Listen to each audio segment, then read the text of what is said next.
And we are live. We are in July. It is July 1st. Welcome to A Nice Place to Brew, a show about all things beer and beer making. I am Jason. I'm Polly. George, in Virginia, is unfortunately going through some technical challenges right now. He will be on the show more momentarily once things come back together. But anyways, and it may be right now. Yes, there he is. All right, we're doing intros. I'm Jason, Polly. Hi, George. Hey there. Coming to us live from Virginia. With a possessed computer. With a possessed computer. All right. Yeah. As I said before, we are into the month of July now. We do the webcast every Thursday at 6 p.m. Central Time, 7 p.m. Eastern Time. Check out our YouTube page for all of our past weekly episodes, more than a year's worth, so check it out there.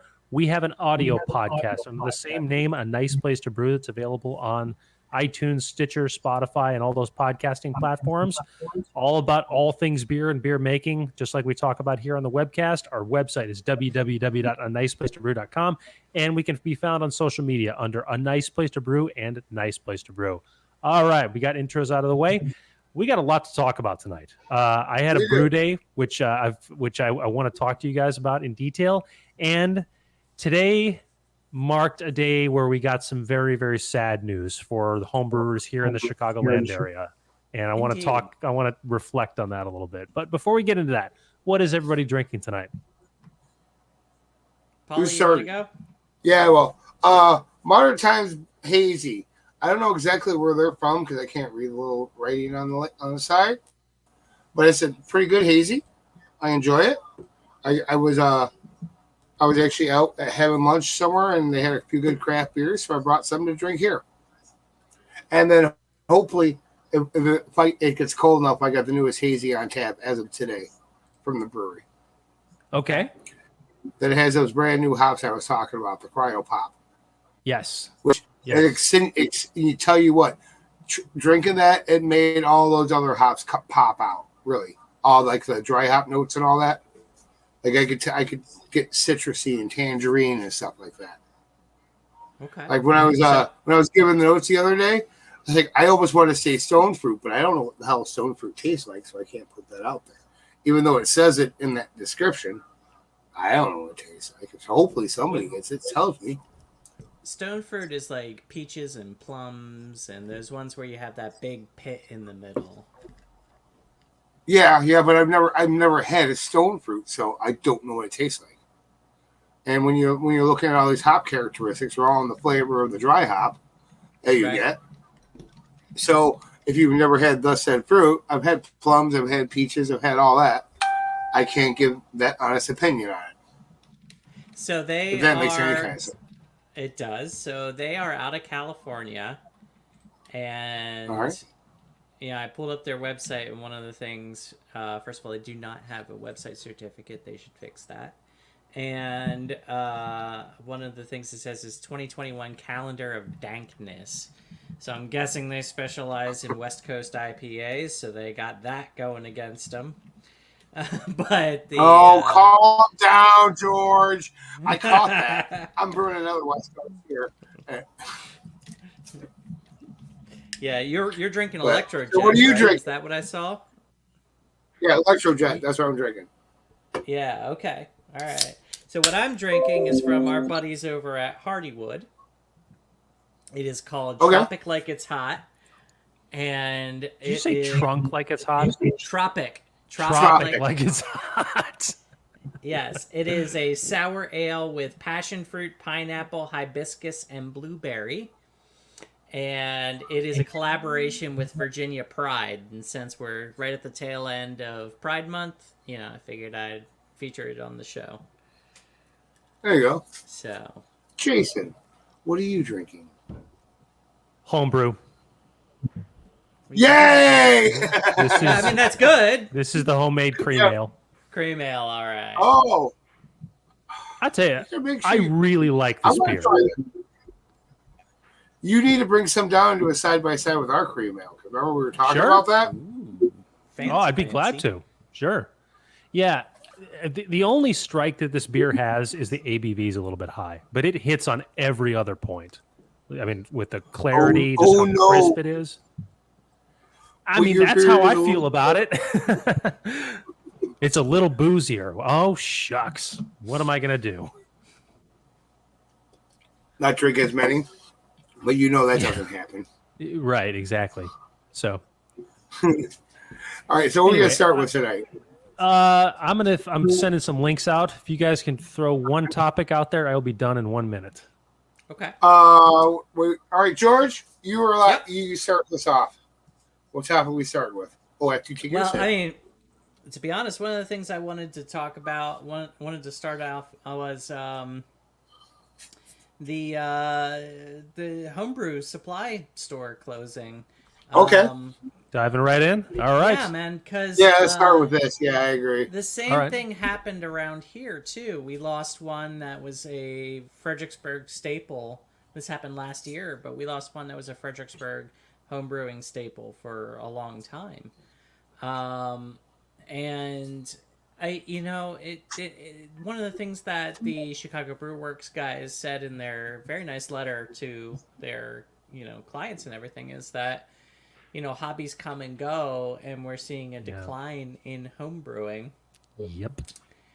And so I wonder if it's going to become a little bit more of a thing that your local homebrew supply store won't be as prevalent as it has been in the past. What are you guys' thoughts on that? Well, I think this is living proof of that, unfortunately. Of the fact that just the climate has changed, and Chicago Brewworks is a very well-respected ingredient source, and they've also dabbled in e-commerce. So they're not just a local, brick and mortar store. Right. They've got their hands in both buckets, which should be very good for business. But if there's not enough demand for it, this is what happens. Yeah, no, agreed. And, especially considering with the variety that you need to be able to support in order to be an effective homebrew store, like you have to have so many different ingredients and equipment and things to be able to handle that. It is not the easiest thing in the world to be able to support. Polly, have you gotten any kind of rumblings from the people over at the world famous Brew and Grow about the situation? Well, I don't know about their situation, but I can tell you about our situation. Even though I hate to say this because I love them the utmost respect, but my loyalty to Brew and Grow, when with all this COVID, and he didn't shut everything down, but switch things around, we've gotten busy. Like the brewing supply is going good over there. So as far as I know, but I haven't worked there. Uh-oh. Uh-oh, did we lose Polly? Come on, come back around. He had a good point going. He did have a good point going. I talked to, Randy, probably the peanut guy. Chances are he'll be here. Yeah, well, he might be here, so I'll let him sit in. I'll talk about that segment going because I haven't been in the homebrew supply area in a minute. Right.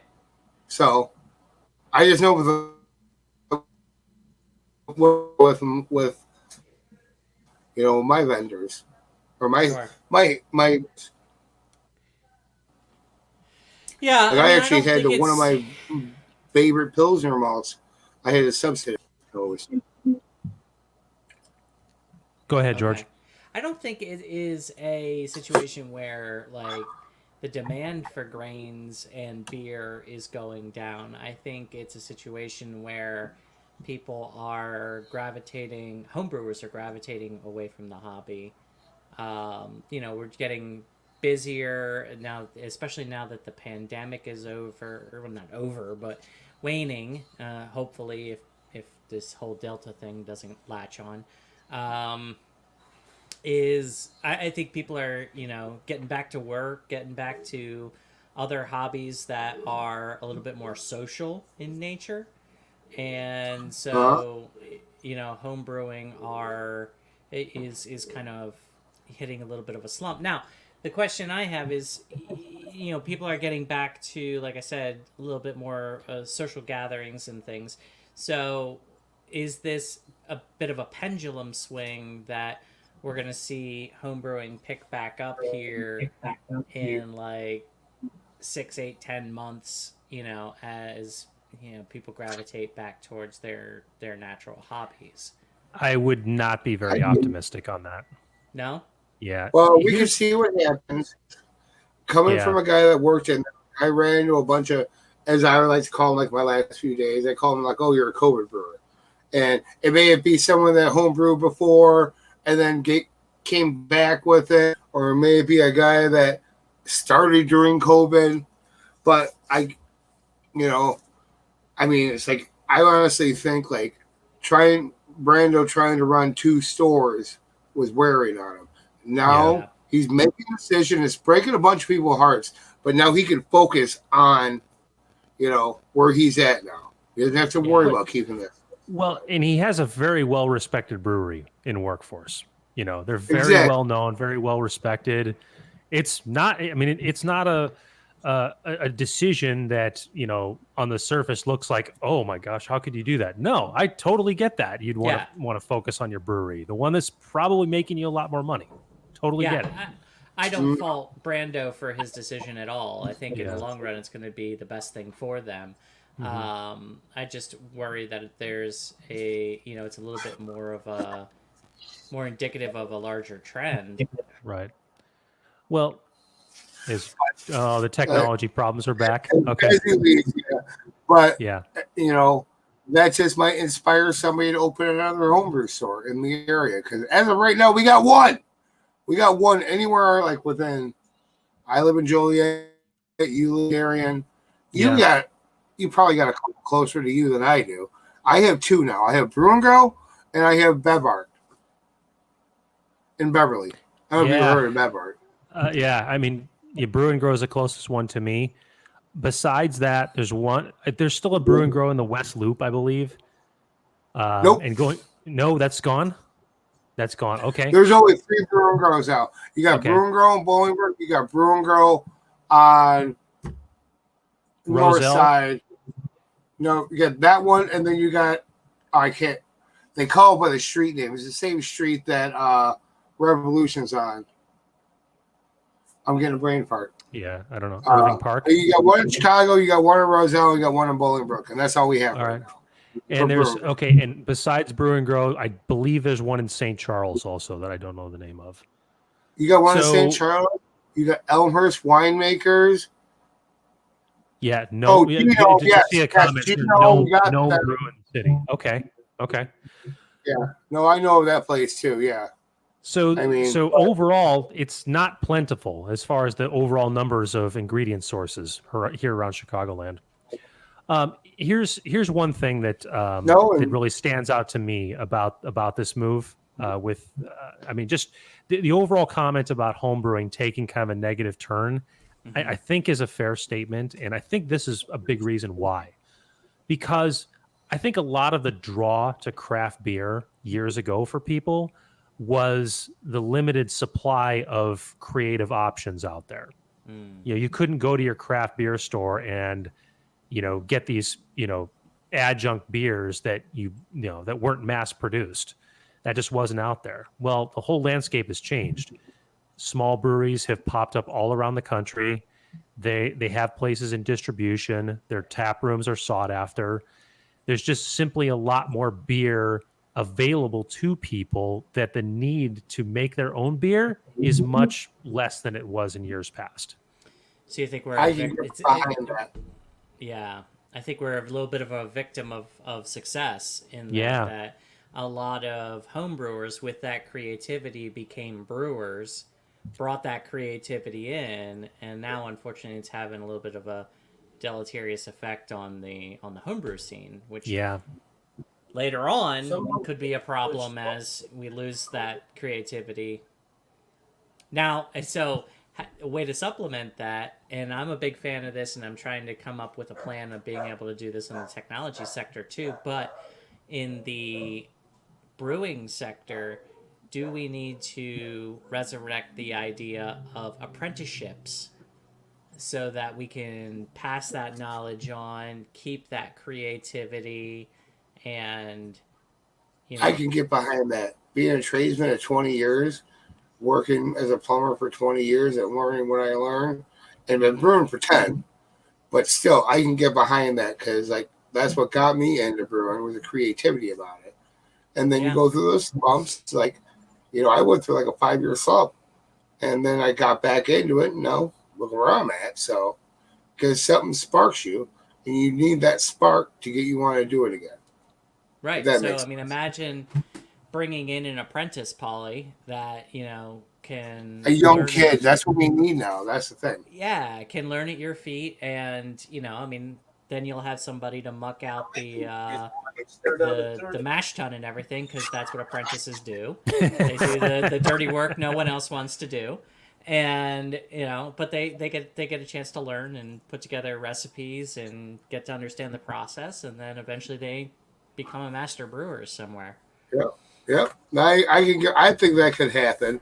I mean, well, if people want to really do it, there's ways out there. I mean, granted, you guys, besides home brewing, I mean, you can go to Siebel.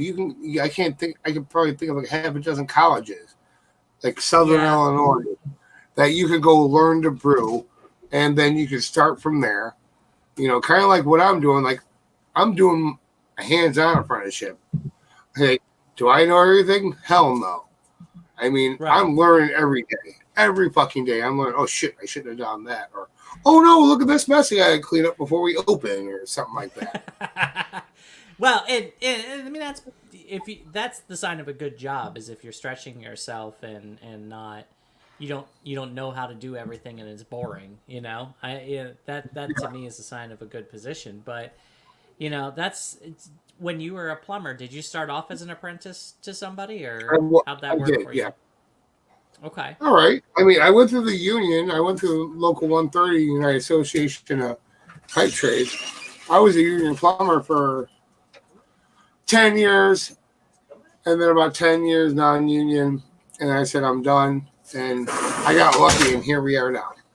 Okay. Yeah, but, you got started almost a year later, with people looking over your work and making sure you're doing the right thing and stuff like that. So, yeah.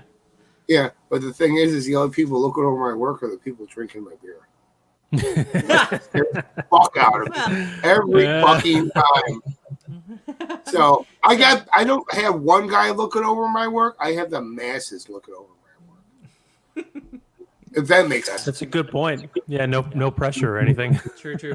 True peer review. Yeah. So yeah. But I think honestly, I think it's a good idea, because like the places like Siebel and other places like that, they're not cheap, and no, they're not. And you get very little actual hands-on experience with it. Like, you really have to be in it with somebody and have an internship, have an apprenticeship, and really understand what you're doing. You can understand the theory all day long until you touch a mash tun.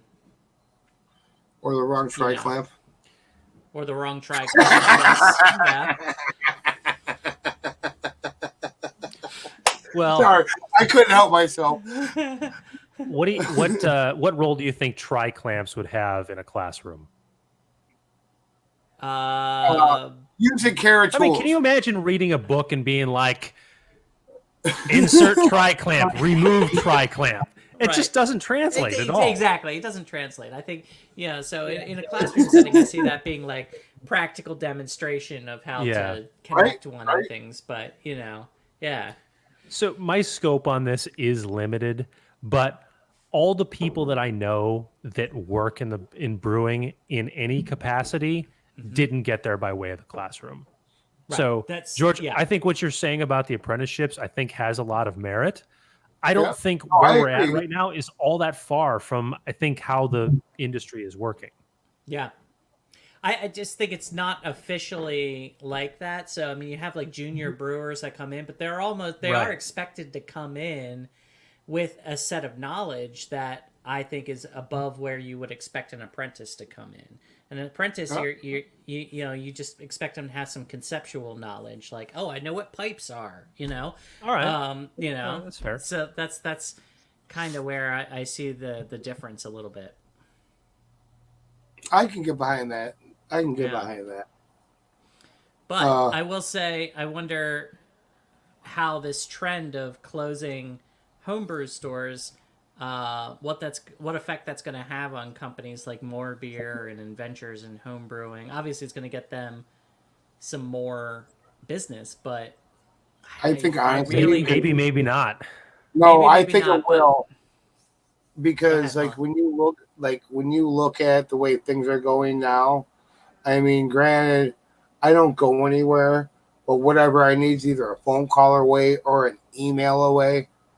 And it's not as easy as walking in and grabbing what I need. That's when, like, the guys from the Midwest Beer Review, like, they're asking about how you prep. I'm prepping for 3 weeks from now. Like, when I go in tomorrow, I have everything coming except for a pound of hops that we chose on there. So I got to make sure I go in there tomorrow and get that ordered so it's here by the time you guys get there. Because, I don't have a store to go to and get it. right? I order it online. And that's where you're prepping. That's when the serious home brewers and people that are like, oh, we'll figure it out. We'll do a beer a month. And they could do that. And you can still order it and get it sent to your house. Hopefully you got it. And that's pretty much what you just described, Polly, is what I do every time I brew.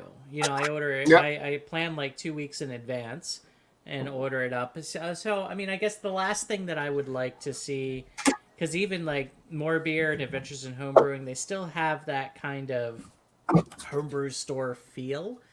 The last thing I would want to see is a consolidation to the point where we ended up with the homebrew supply version of Amazon. Which is already out there. It is, because I hate to say it as a pro brewer, I get the homebrew supply on Amazon because I just ordered a brick of yeast because I was supposed to do the Kolsch tomorrow, and I reached out to one person, couldn't get it. And then I never heard back from the other person. I went to Amazon, I can get it for a little bit of a markup, not too crazy. And then all of a sudden I reached out to the person. Now I need 1 brick of something. I got 3 bricks of something coming. And they got a 3-year shelf life.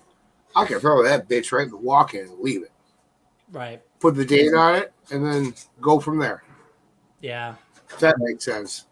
It does, yeah. Because my concern with that is as you get into places like that, then they start stocking what they want, and you have to deal with it. And whereas I feel like the online homebrew stores right now are still trying to cater to their customer base. I get it. Yeah. I mean, and as my biggest change from home brewing to glorified home brewer, as I like to call myself. Oh, please. You're making 3 barrels at a time. Come on, I've told you that many times, George. I'm a glorified home brewer. I know. So I'm the guy that's entering JB. I'm not brewing 5. I'm brewing 100 gallons. And granted, but I do like the variety of stuff that you can do. And as of right now, certain things I can't get that I like to use, and get a substitute. And that's what, like you said, I hope these homebrew stores don't we got nothing but Breest and this stuff. Right. Or we got 20 hops, and we got white labs. Yeast. Adjuncts, you gotta get on your own. Rice hulls, I can sell you some rice hulls, but you gotta mill it yourself, or we're gonna charge you to mill it. Yeah. Yeah. So, I mean, what are your thoughts, Jason? I've never done the mail order thing myself. It is. Yeah, I know it's a different experience. I do get that. And I can't bring myself to reach the point where this is going to drive this is going to make a bunch of online retailers rich because there's less brick and I mortar get that. homebrew stores. Yeah. Yeah, because the homebrew stores are the ones where the homebrewers go to get information. They talk to the homebrewers. Exactly. And you can always tell yeah. you can always tell the good homebrew store to the bad homebrew store. Yeah. Because See, I don't know if you guys ever heard of Allsip Nursery over here in Frankfurt.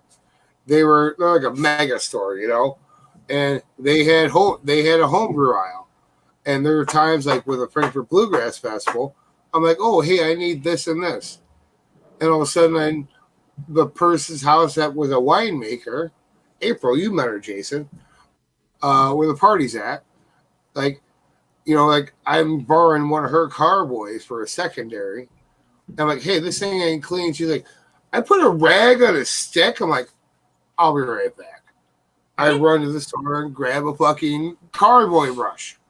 Right. You know, and this person only used one step for cleaning and sanitizing. Like, whoa, wait a minute, what are you doing here? But I've done it for this long, I never had a problem. Like, well, you got lucky. That's all I'm going to say. You got lucky. You didn't affect something, or maybe you didn't even realize it. Yeah. But she makes wine. That's the thing. She just makes wine. Okay. So maybe it aged out. Who knows? Maybe the problem aged out or it got worse. Yeah. What do you think, Yeah. Jason? So let's kind of go full circle here, because you just mentioned about the homebrew supply store being a source of knowledge. And anytime anybody will ever talk about Chicago Brew Works around me, that's where my brain will go. Not about being the best source for supplies locally, but all that we learned as homebrewers, especially you and me, George, in the early days. We never went to Brewworks without questions, and we always walked out with meaningful answers. Okay. And we just grew as brewers thanks to that.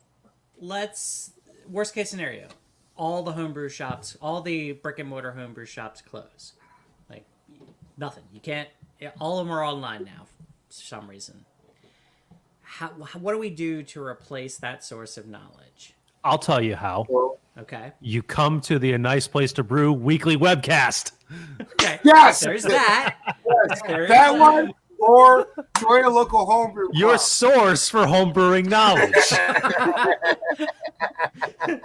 That couldn't have worked better had I planned it. Oh my god! You are talking about perfect fucking timing, Jason. I know. Way to set that up, George. Yeah, I know. Okay, so that's option one. If it is not Thursday at 7 p.m. Eastern, and you still need you check out our podcasts.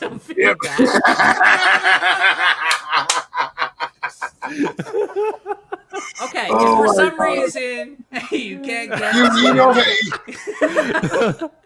no, okay. So other sources of knowledge. I think I'm a member of the homebrew subreddit. And have answered a bunch of questions on there and asked a few myself. And that's actually a pretty good source of knowledge there. I don't know. Does anybody know? This might be something to put out to our audience, but does anybody know if there is like a Discord around home brewing that's really popular? I don't know what Discord is. Yeah, I don't either. So, Polly, remember old AOL chat rooms?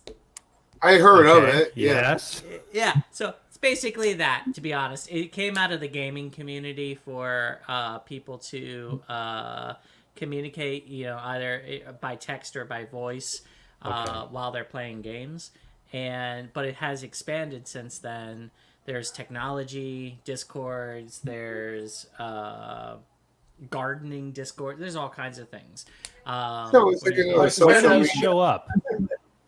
There's a Discord app, and if you go to a lot of places, they will have a Discord. Technically, I invited you to a Discord on a project that we were working on, but it's kind of a modern day chat room bulletin board system.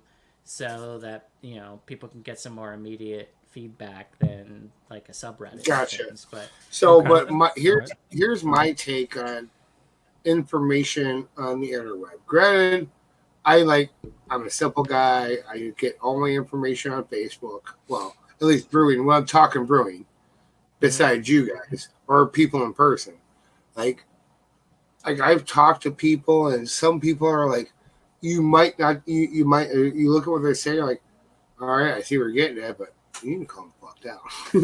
So.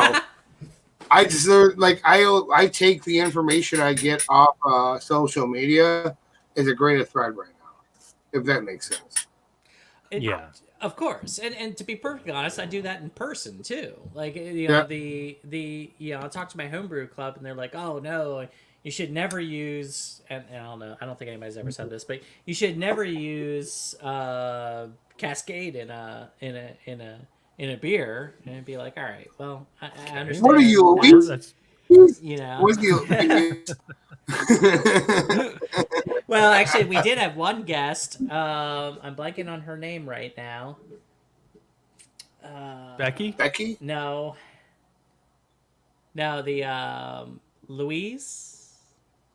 Louise, yeah, the one that hates Cascade. Yeah, she hates Cascade, so she would say that.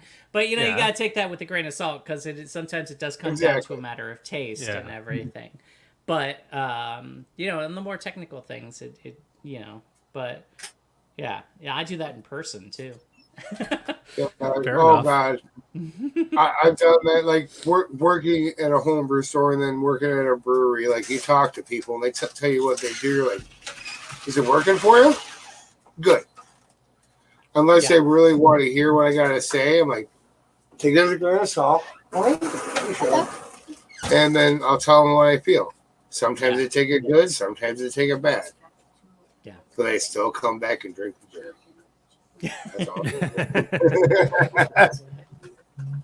So, but yeah. All right. Oh, hey guys, you guys hold the fort down. I gotta use the restroom. Be right back. Okay. All right. So I think we beat this one to death. Jason, you want to talk about your brew day a little bit? So, gosh, I need to jog my brain here for a second. I thought there was going to be one last thing I was going to mention on this. Oh, okay. Yeah, finish it up. I'll come right back. Yeah. Okay. Yeah, let's do this. But I'm not sure it's going to come to me. So, Discord. Yeah. I did not know quickly that there was something out there like that still. Yeah, no, there definitely is. I got a bunch of flashbacks of those early AOL chat rooms. You and me both, man, when I signed up for one and saw what was going on. So, yeah. So, okay. Now I just remembered. I'll go slow because I want Paulie to participate in this. Okay, so if the home brewing community is dwindling and people are finding their niche within craft beer and just know which 6-pack to buy on a weekly trip to the local craft beer store, well, shit, then we're going to be dinosaurs a little too quickly here. So we need to think about this here, guys. Okay, how can we remain relevant? All right. So what do the people want? We got to give the people what they want. So we do. And I think what's going to become more relevant, Jason, in the next couple is because we're not going to have as many new home brewers where a lot of our stuff has been, okay, you started out, here's how you get started and things.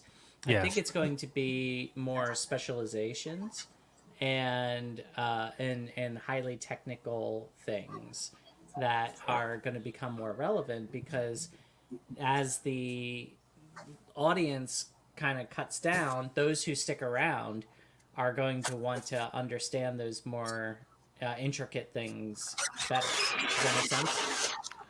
Okay, so you're saying that the ones that stick around are going to be the ones that are not going to be seeking the base level knowledge. They're going to be looking for the advanced, highly technical, highly complex pieces of home brewing. It's not going to be what is a carboy. It's going to be, can I do no chill brewing with a lager, kind of thing. That's an And- interesting point, and that does make a lot of sense. I wonder if that's kind of where we've reached. Yeah.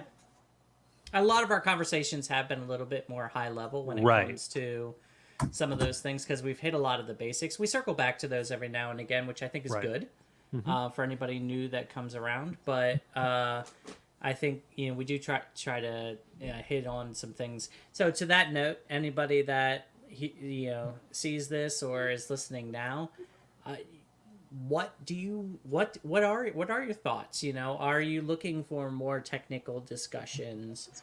Are you is it trends that you're looking to explore? Like, where would you like to see this go to have it be most useful to you? Leave us a comment. Yeah, just what would be valuable to you out there as homebrewers? Yeah. Leave us a comment. We read every comment, and we will consider everything that's mentioned to us. For sure. And if we don't get anything, well, in a couple of months, this may become a Batman webcast. Which I got plenty to say on that. You and me both. A Batman webcast. The hell Yes. is Okay, Listen, so- man, you don't think Okay, Batman so has an here's my audience? idea and everything else. Right. So Jensen Ackles, who was one of the lead guys in Supernatural for the longest time, did a Batman animated movie, one of my favorites, called Under the Red Hood. He played. I love that. Yeah, Jason. I can't remember his name. Jason Todd. Jason Todd as the Red Hood, and did a phenomenal job. He was him, and it was Bruce. I can't remember his name as Batman, and it was Neil Patrick Harris as the original Robin turned Nightwing. So awesome cast, and super sassy Alfred. You need that. That is a staple of Batman. But now, in the most recent movie, Jensen Ackles got an upgrade. He is actually Batman in the most recent movie, which is a two-parter called Halloween Night, I believe, or something like that. And so he was super excited about that, and I think he's going to be really good in that. And we just picked up the first part, so definitely something to look into.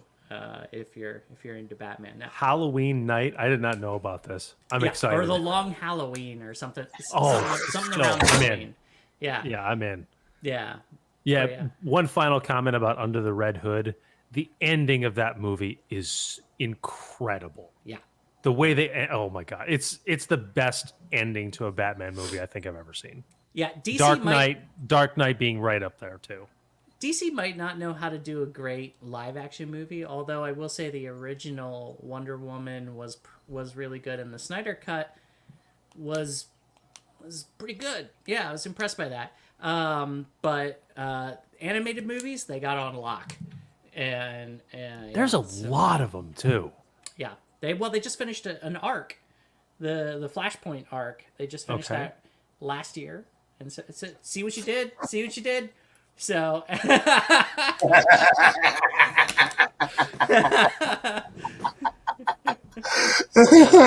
said we done with the rabbit hole. Let's go back to Jason Brooding. All right. All right. Okay. So, Back to all things beer and beer making. All right. well, what do you think I'm drinking when I'm watching? These. So it all. I know. This is awesome. So anyway, Okay, so I made a New England this past weekend. Okay. And I seeked Polly's advice and George's as well as this was going along. Couple things happened on this that were unexpected. Number one, my pump decided to not work on me. Being that you're brewing a hazy or New England, a mandatory part of that brew day is going to be a whirlpool. Mm-hmm. That's every recipe is going to have one, so you need to prepare for that. Well, whirlpool just became more complicated without a pump. So Polly convinced me, which is what I did, is I did a manual, just 20-minute spin, using a spoon, and just get that motion throughout the brew kettle. Okay, that's got through that. The second thing that happened was and this has never happened before, but my turkey fryer would not light. Oh. Yeah. So here's a story. So at the end of a turkey fryer is a plastic attachment that screws onto a propane tank. My last one got damaged, and I had to go to Amazon and get a new one. No problem. Hooked it up. It was fine. Gas started flowing through, but it would not light. I played around with it for about 40-45 minutes and just nothing. And I thought my brew day was done. Like if I can't light a turkey fire, I have no flame, I have no brew day. Right. So that's going through my head, just like I'm either going to have to scrap this brew day, or I'm going to have to call an audible, call a friend in Downers Grove, call a friend in Joliet and say, hey, can you make a trip over here and save this? So then I frantically looked at a few YouTube videos, and the advice that I got from one of them is within the adjustable airflow meter that's part of the turkey fryer. What you can do is you can stuff either paper towels or tissues, and it'll at least limit the amount of oxygen that's flowing underneath the flame. Well, as soon as I did that, spark went right up. I got a full flame. So okay, I get what they said. Does your turkey fryer have that adjustment right when it come out of the regulator? You got that hose, it goes into the burner, and then there's usually a little metal thing that you can adjust the air gas mixture on it. That's the I believe that's the it's the one that that's right on the edge of the turkey fryer, not on the edge of the tank. So it's that next time when you look at it, see if it's got a little plate where you could adjust it. You could turn it and slow that gas down instead of putting. No, I was doing that the whole time, turning it in every direction. I couldn't get a combination that would hold the flame. Okay, all right. That's that's my 2 cents worth on that one. Do you still have our original turkey fryer? Uh-huh. Yeah, that got me thinking too. Life. That is one of the last A Nice Place to Brew original pieces of equipment. We have retired most of that, and that is one of the carryovers. We have, but that may have lived its life, because that's just a turkey fryer, man. It's not meant to go 10 years, Hey, man, if it gets me through a brew day, it gets me through a brew day. But no, you are right. Its days are numbered. I think I've earned myself an upgrade, so it will be coming. Hellfire. Bayou Classic. That's all I gotta say. No. You don't like them? Hellfire burner. Blickman Hellfire. Are we fanboys of Blickman now? Because we are not necessarily, but when they make good shit, they make good shit. You're right. You're right. And that thing, not only does it heat really evenly because there's burners all over the place, but it also sips gas, so it ends up saving you money. Oh, nice. And saving you, like, you don't run out of gas in the middle of a brew day as often. So, yeah. And cool. Like back at Blickman, when his pump went out, like, get the not the Hellfire. What's the Blickman? Riptide. Get Riptide. Get the Riptide. And for a pump. Yeah. Paulie, we talked about that. I do want to have a trial with a Riptide, and if it works, I will pull the trigger and buy it. All right. So yeah. Okay. If I'm going to upgrade or get a second pump, it's definitely going to be a Riptide. Yeah. You still working with the chugger? I am, and it works great. But I have been thinking about getting a second pump and dedicating one towards my kettle and one towards my my mash setup, basically. Okay. Oh. Yeah. Good call. Yeah. You gotta have a 2-pump brewery. You got the Herm stuff going on. Yeah, sort of pseudo Herms stuff. Yes. Yeah. So that one of them's definitely going to be for that. Probably keep my chugger there, and do the Riptide for my kettle. Out of the kettle into the counterflow.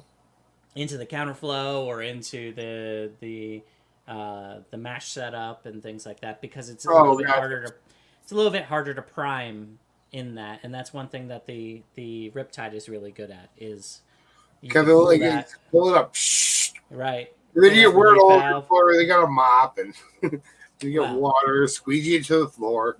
Yeah, yeah. George, you have no idea. Jason's got an idea.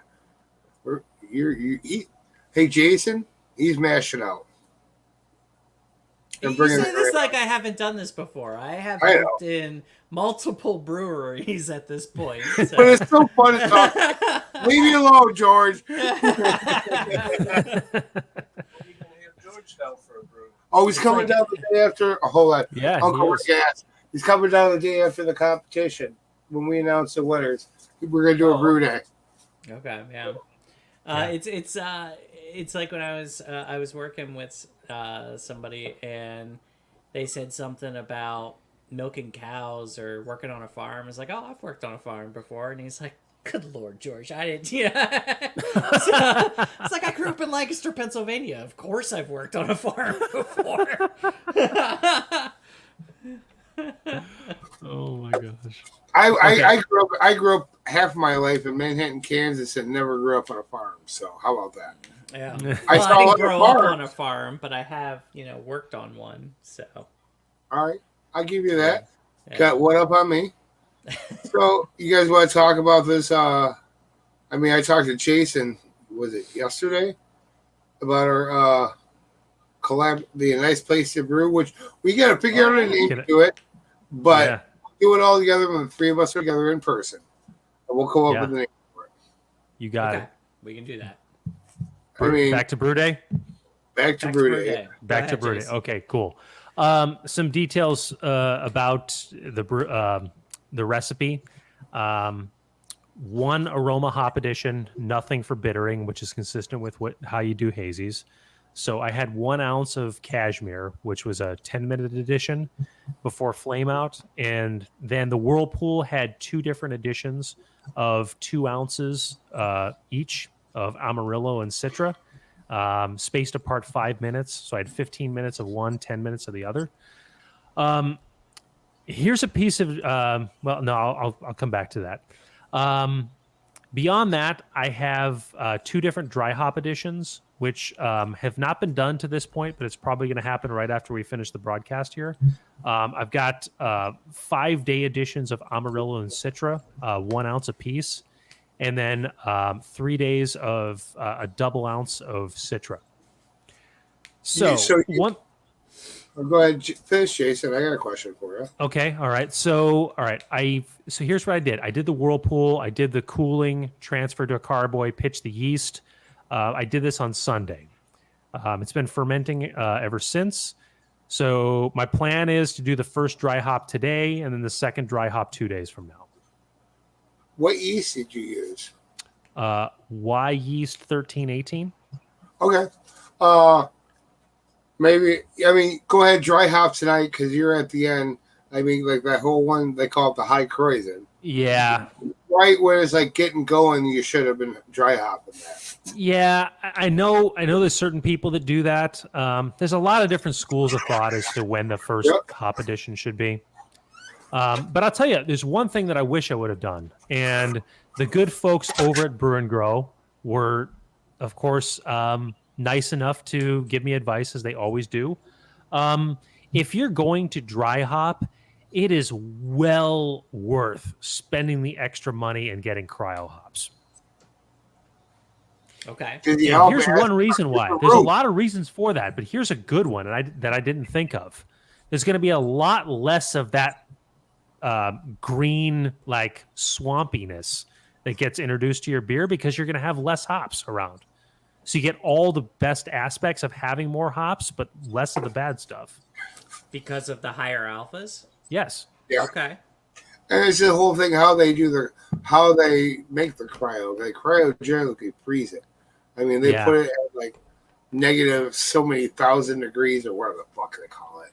Yeah. But then, there's no plant matter. There's not. Well, I wouldn't say no. Not as much plant matter in the cryo as there are regular hops. But correct me if I'm wrong here, and I may very well be, but correct me if I'm wrong, that dry hop isn't all about alpha acids, is it? No, it's about flavor and aroma, but those high alpha acids, when you like what I've learned is because like when I was brewing, I would always like look at the alphas and I would throw that in the bittering. But then once you start making a hazy, completely different fucking game. Mm-hmm. You know, you want like I learned that with like the Citra Pale Ale that I do now. I've been doing forever. Like I chill down the bittering. I went from like a typical 1 ounce that we always do to like 3/8 of an ounce, just a little bit under. And I threw that extra in on the dry hop or flame out or towards the end. And you get a lot more flavor at that.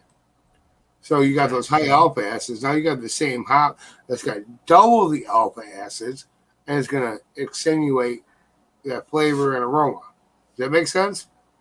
It does, yes. Yeah. Wow. I can't believe I said that. Well, so, No, yeah, it does make sense. No yeah. rebuttal. Yeah, no, I agree. All right. So that's the dry hop. Here's some more notes. My target original gravity for this beer was 1064, and I got somewhere between 1062 and 1064. So I dialed in the original gravity very nicely. Yeah. You're good, yeah. Yeah, exactly. Nice work. So one thing that's kind of been consistent with me as a home brewer through all the years is I have always put a lot of focus on making sure I have healthy mashes, healthy water, and achieving my original gravity. The one part about homebrewing that I've paid a lot less attention to is volume, which of course factors into your overall efficiency. Yep. So it is not uncommon for me for my volume to end up being low, and I've never really paid attention to it. Well, I'm gonna throw that on its head here because my volume on this brew day just does not make a lot of sense to me, and I want to get your guys' take on this. Okay. All right. So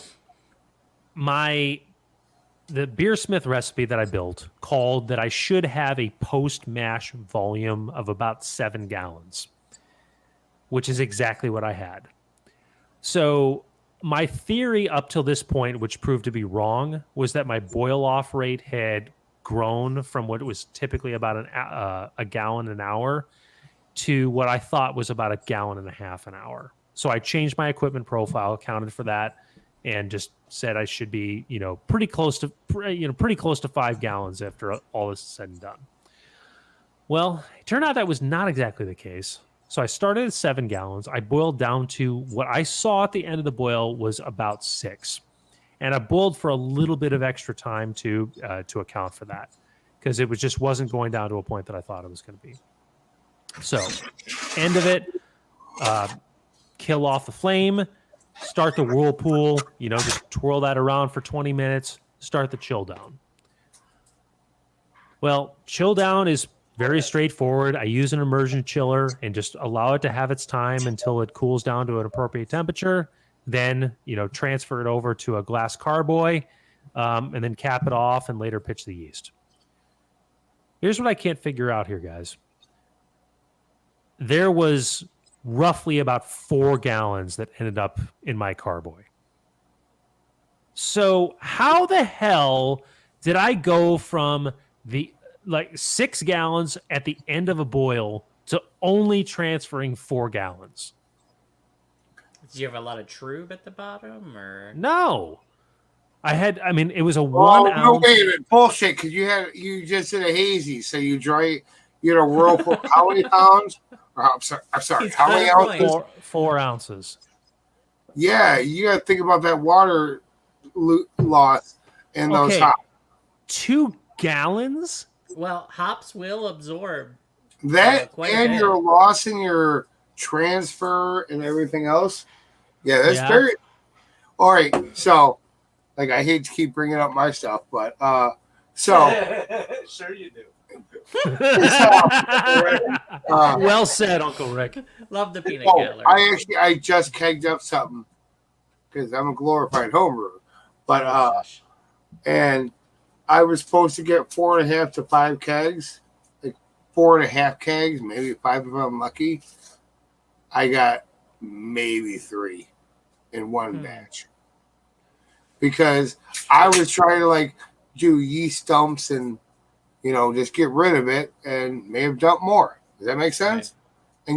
And you're losing it because like in a homebrew section, you're going from primary to secondary, and then you're double dry hopping. Did you transfer to a secondary when you double dry hop, Jason? So it's tempting to do that, but it's not in my plans. So one thing you have to watch with these New Englands very carefully is oxygen exposure, and that's a big risk with going to secondary. It is. Put it this way, Polystruck did it in auto sapin, and we brewed it at Will County. Oh, the original one. Okay, all right. Okay. So one other point about this, and this was advised to me, and tell me if you agree with this. My plan right now with the dry hop is not to go to secondary. I'm going to do 5 days starting today, followed by 3 days and 2 days. And then I plan on going to cold crashing and not moving. So hops are going to be there. It's going to be in the same carboy. It's just going to cold crash with in the same container with the hops. And then well, you only got 4 gallons. You're going to lose more now. Yeah. Why? Oh, because you're right. Yeah, the hops will. On the bottom. Yeah. Yeah. Oh, Jason, the only thing I can think of is the hop matter absorbing that liquid, because imagine you threw a bunch of hops out. I was using a hop spider for the Whirlpool editions. Even so, you had a big old hop cake that you threw out, right? Yeah. I mean, that sucked up a bunch of liquid. Yeah. So here's another theory, and tell me if this has any merit. When you're using an immersion chiller, is there evaporation taking place? Yes. Okay. Yeah, and chilling loss is a thing, because as you're chilling a beer, it's going to shrink. But usually not by a whole ton.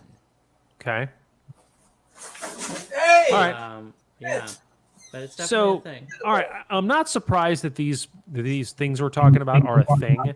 The idea that I could go from 6 gallons to 4 is borderline absurd. That if I'm looking pensive, that's it. Is you lost 2 gallons worth, and that does seem a bit excessive. Yeah. And the only thing I can think of is the extra hops that you put in. Okay. Yeah. And there's going to be more loss, which you guys accurately you're going to pointed get out. Like 2 gallons out of this when you're all said and done. Maybe 3.5. You're breaking my heart. Okay, all right. But because you have a hop loss, and then you have the transfer loss. Yeah. Because because there's going to be crap left over at the bottom. Yeah. You're right. Or this is why lines and all that. And not to kick this particular horse, but this is one of the reasons I do like the Catalyst, is because I don't worry about like throwing hop matter. I just dump everything into the Catalyst, let it settle, close off the mason jar, replace it, and then go from there.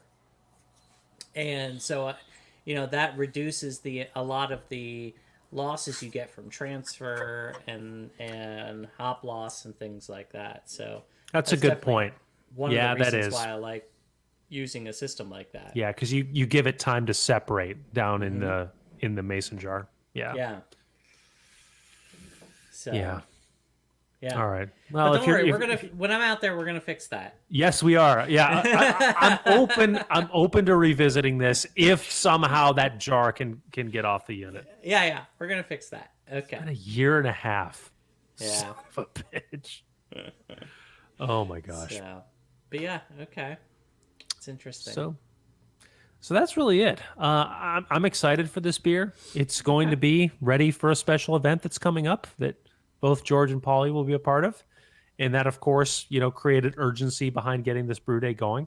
For sure. So I'm excited, as I know George and Paulie are. Yeah.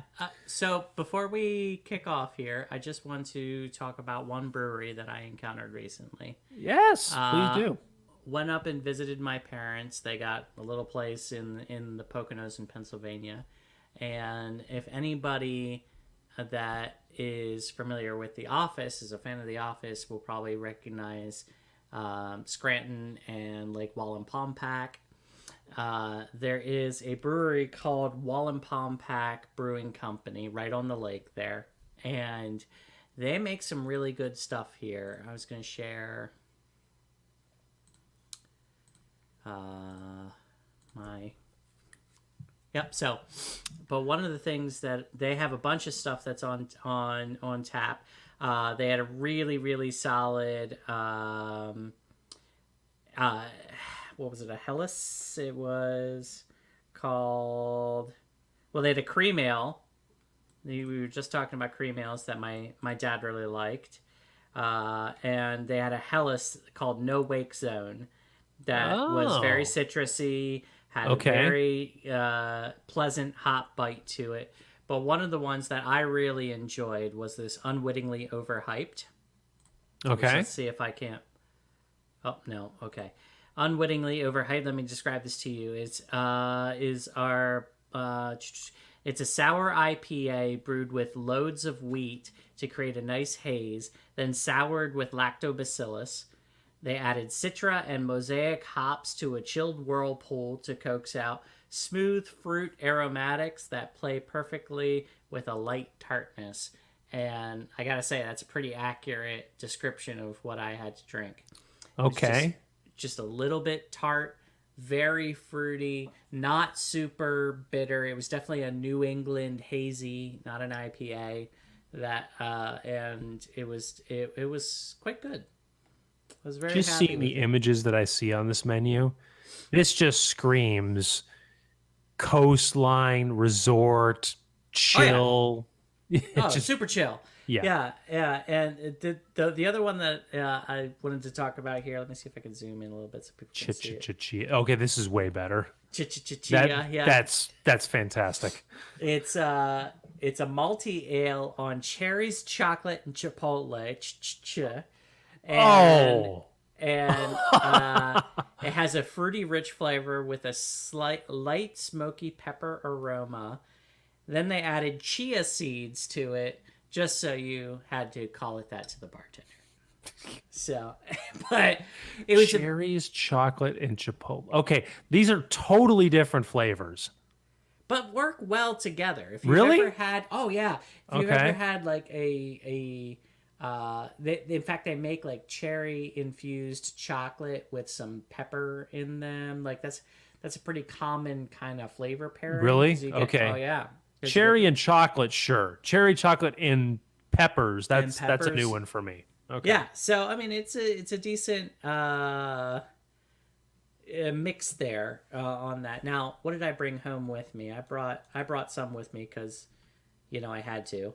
The Holly Hefeweizen, which is a German-style wheat beer. I did bring one of the Paul Pack cream ales, and the No Wake Zone, because I really liked that one. And then the last one was, I'm not crying. You're crying. I'm not cryoing. You're cryoing. Yeah. Even better. Okay. It's an IPA with Cryo Simcoe hops. Okay. And a cryo hop blend in Okay. there. But I wasn't really out for a big in your face IPA, so I did not do that. I don't remember what the other one I brought home was. Maybe it was this Lake Haze. But yeah, if you're up in the area, maybe visiting one of those 1970s Poconos resorts with the heart-shaped bed and hot tub in the room, stop by because it's definitely worth a visit. Right on. Yeah. So. Can you give a rough location where this is in Pennsylvania? Like, I mean, between Harrisburg and Philadelphia, somewhere in there? No, it's definitely north of that. It's up near Scranton, Wilkes-Barre area. Oh, you did mention Scranton. Yeah. Yeah. Okay. A little bit north of Scranton. So, okay. Yeah. Basically, take 81 all the way up, and you'll run into it. So. Okay. Yeah. Right on. Yeah. So yeah. Paulie, anything before we close up?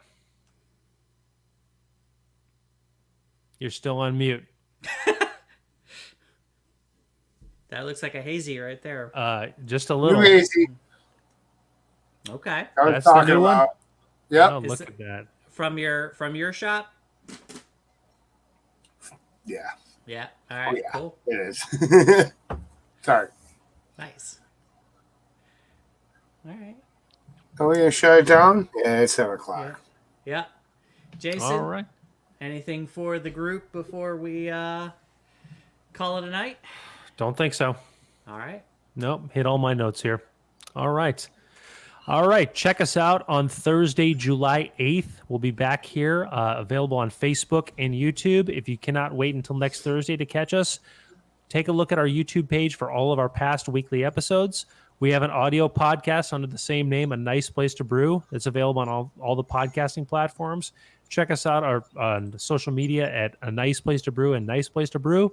And check out our website at www.aniceplacetobrew.com, our very nice website, which of course was put together by our own George. And hope everybody has a great 4th of July weekend. I did not leave myself any beer. Okay, somebody say something. I'm going to go pour a little bit extra. Okay. So Jason's needs- slacking and Yeah. even having a beer. Piss off. It's that planning for the future thing. He's Yeah. he's working on that, getting it together. So You'll figure it out one way or another. I am We'll excited figure it to out. come out and do a brew day with you, Polly. And hey, if you want me to clean out the mash tun, I'll clean out the. Oh, mash you're tun. definitely cleaning out the mash tun. All I mean, right. just accept that. You're cleaning the mash tun out. Have I And ever probably asked the boil you? pill, too. Do you have a farmer that takes your I do. greens, or you do? Okay. I'm a pig farmer. And actually, pig farmer. Okay. yeah, I do. I'm a pig farmer, and he dropped off. What was it? Last week, he dropped off a price sheet for meat or pig meat. Okay. Yeah. All right. So, all right. So, Ready? ready? All right. George, send us off. As we say every week, it takes a lot of good beer to make great beer. Cheers. Cheers. Cheers. guys. Happy 4th of July, everyone.